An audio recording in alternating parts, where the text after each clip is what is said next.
Object होता है। ये किसी ने नहीं कहा कि एक्चुअली में एलियंस होता है। अनआइडेंटिफाइड का मतलब कुछ भी अनआइडेंटिफाइड चीज हो सकती है। तो जी हाँ दोस्तों, इस वक्त की ये सबसे बड़ी खबर निकलकर सामने आ रही है, बिगेस्ट अपडेट निकलकर सामने आ रही है कि भारत में एलियन ने दस्तक दे दी है।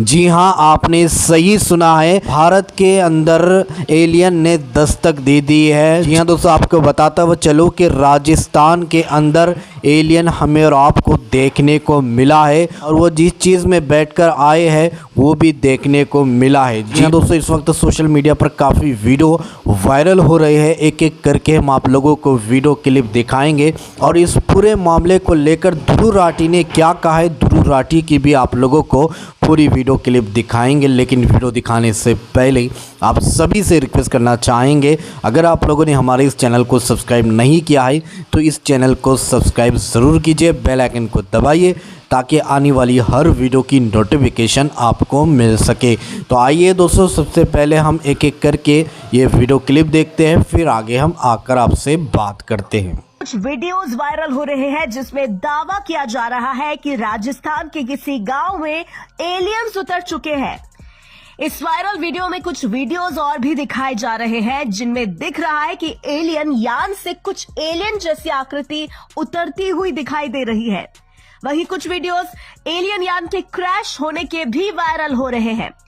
इस वीडियो में दावा किया गया है कि नए साल की शुरुआत में यूएफओ धरती पर क्रैश हो गया है। आइए जानते हैं क्या है वायरल वीडियो की सच्चाई। पहले वीडियो में एक यूएफओ क्रैश का वीडियो शेयर किया जा रहा है जिसमें कुछ लोग यूएफओ की जांच करते दिखाई दे रहे हैं। इस वीडियो पर लिखा है 2025 में ही गिरा एलियन का यान, पता नहीं क्या क्या होगा। साथ ही दूसरे वीडियो में दावा किया जा रहा है कि राजस्थान के किसी गांव में एलियन उतर चुके हैं।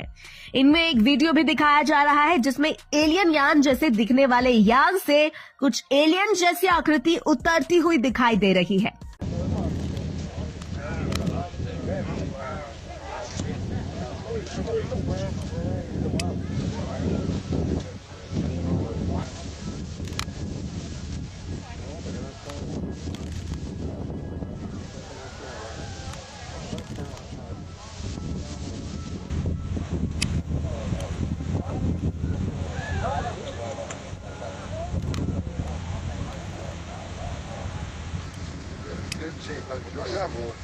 I think that's an electricity, but here's the brother.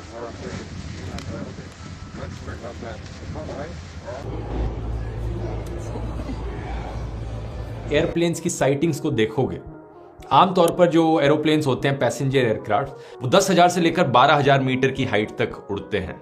लेकिन ये जो मिलिट्री एयरक्राफ्ट्स हैं U2 और SR-71 जैसे, ये 12,000 मीटर 18,000 मीटर की हाइट पर भी उड़ते थे। इनफैक्ट SR-71 का मैक्सिमम ऑल्टीट्यूड 26,000 मीटर तक था।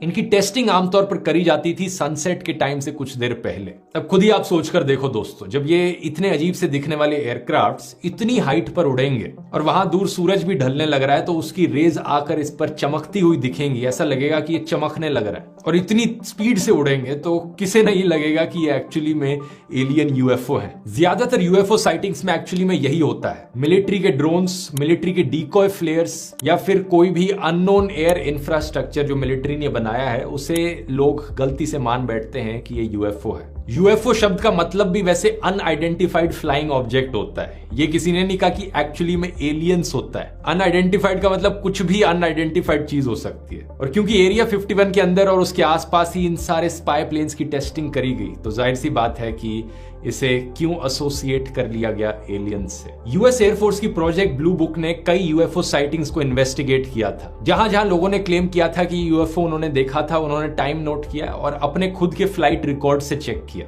पता चला कि फ्लाइट रिकॉर्ड्स मैच करते थे। लेट 1950s 1960s में ऐसे ही मेजॉरिटी यूएफओ रिपोर्ट्स को एलिमिनेट किया गया। बॉब लजार कंस्पिरेसी थ्योरिस्ट जो क्लेम करते हैं कि उन्हें सरकार के द्वारा हायर किया गया था एलियन टेक्नोलॉजी को इन्वेस्टिगेट करने के लिए, पता चलता है कि उनका खुद का एजुकेशनल बैकग्राउंड भी फैब्रिकेटेड है। उनकी फर्जी डिग्री है एक MIT से जो क्लेम करते हैं। वो कहते हैं कि एक्चुअली में वो कॉन्फिडेंशियल गवर्नमेंट रिसर्च कर रहे थे MIT यूनिवर्सिटी में, इसलिए ऑफिशियली इनरोल नहीं कर पाए, इसलिए कोई रिकॉर्ड नहीं है उस चीज की।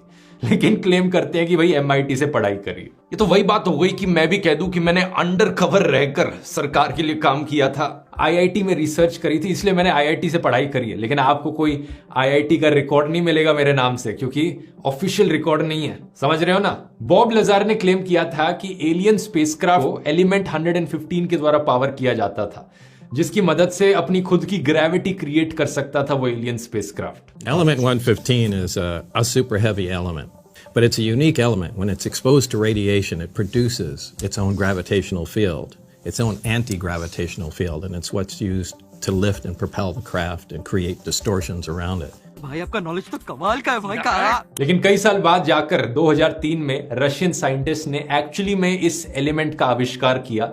नाम रखा गया इसका मॉस्कोवियम, और ऐसा कुछ नहीं मिला कि वो ग्रेविटी क्रिएट कर सकता हो। जून 2013 में जाकर CIA पब्लिकली एरिया 51 के बेस को एक्नॉलेज करती है और जो भी इसका इतिहास रहा है उसकी सीक्रेट डिटेल्स को डीक्लासिफाई कर देती है under the freedom of information act. ये बेसिकली दोस्तों RTI एक्ट से काफी सिमिलर है। इंडिया में जैसे RTI फाइल करी जाती है सरकार के बारे में कुछ चीज पता करने के लिए, अमेरिका में इनका ये फ्रीडम ऑफ इंफॉर्मेशन एक्ट है और इसको लेकर ये फाइल करी गई थी ये रिक्वेस्ट 2005 में, और 2013 में CIA ने इंफॉर्मेशन को रिलीज भी कर दिया। Newly released CIA documents officially acknowledge the site for the first time. But if you're looking to gain insight into aliens or spaceships, you might be disappointed. इस information release में हमें actually में area 51 की exact location पता चलती है जो CIA ने बताई है। आप नक्शे पर देख सकते हैं। ये नेवाडा की स्टेट में मोहावे डेजर्ट के बीचों बीच है। जनवरी 2017 में 13 मिलियन पेजेस डीक्लासिफाइड डॉक्यूमेंट्स के CIA के द्वारा रिलीज किए जाते हैं ऑनलाइन। इन डॉक्यूमेंट्स में ढेर सारे आपको रिकॉर्ड्स मिलेंगे UFO साइटिंग्स के और एक्सपेरिमेंट्स के जो CIA करने लग रहा था। जनवरी 2021 में फिर से हजारों CIA के डीक्लासिफाइड डॉक्यूमेंट्स रिलीज किए जाते हैं UFOs के ऊपर। Through the 1950s, UFO sightings become the convenient cover-up for U-2 flights. But on May 1st, 1960, America's top secret spying mission is blown when the USSR downs a high-flying U-2.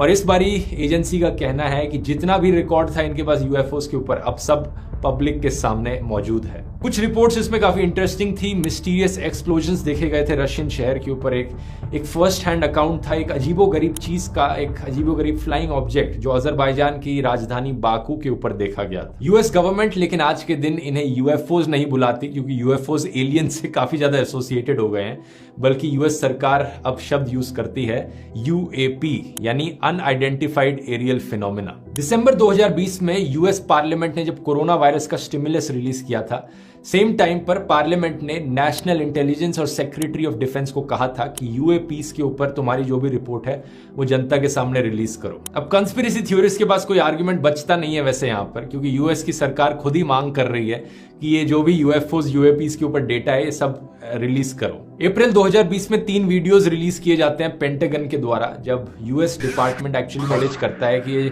3 videos जो 2007 और 17 में leak हुए थे ये actually में असली videos थे। अगस्त 2020 में डिफेंस डिपार्टमेंट एक UAP टास्क फोर्स बनाता है कि जितने भी UAPs हमें दिखते हैं उन्हें डिटेक्ट किया जाए, एनालाइज किया जाए और कैटेलॉग किया जाए, क्योंकि वो US की नेशनल सिक्योरिटी के लिए खतरा हो सकते हैं। तो जैसा कि आप समझ रहे होंगे, ऐसा नहीं है कि सारे UFOs जो देखे गए थे सबके बारे में हमें पता है। कई ऐसे इंसिडेंट्स हुए हैं पिछले 5-10 सालों में भी जहां पर US के पायलट्स ने खुद UFOs को ऑब्जर्व किया है, लेकिन डिफरेंस बस ये है, कोई ये नहीं कहता कि वो एलियंस के द्वारा बनाए गए हैं, एक्स्ट्रा टेरेस्ट्रियल ओरिजिन के हैं। There were a lot of different data sets that came in that we looked at, tried to figure out what they were. There were some that turned out to be weather balloons, for example.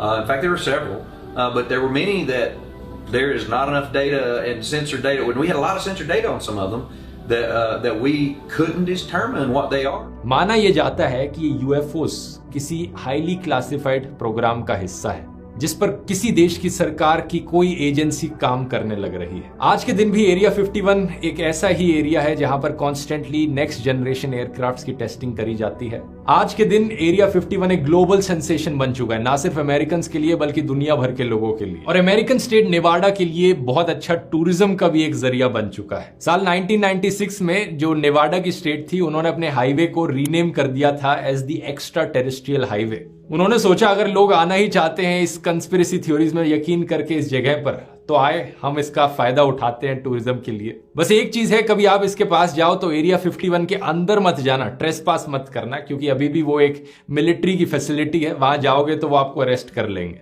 एक Dutch YouTuber था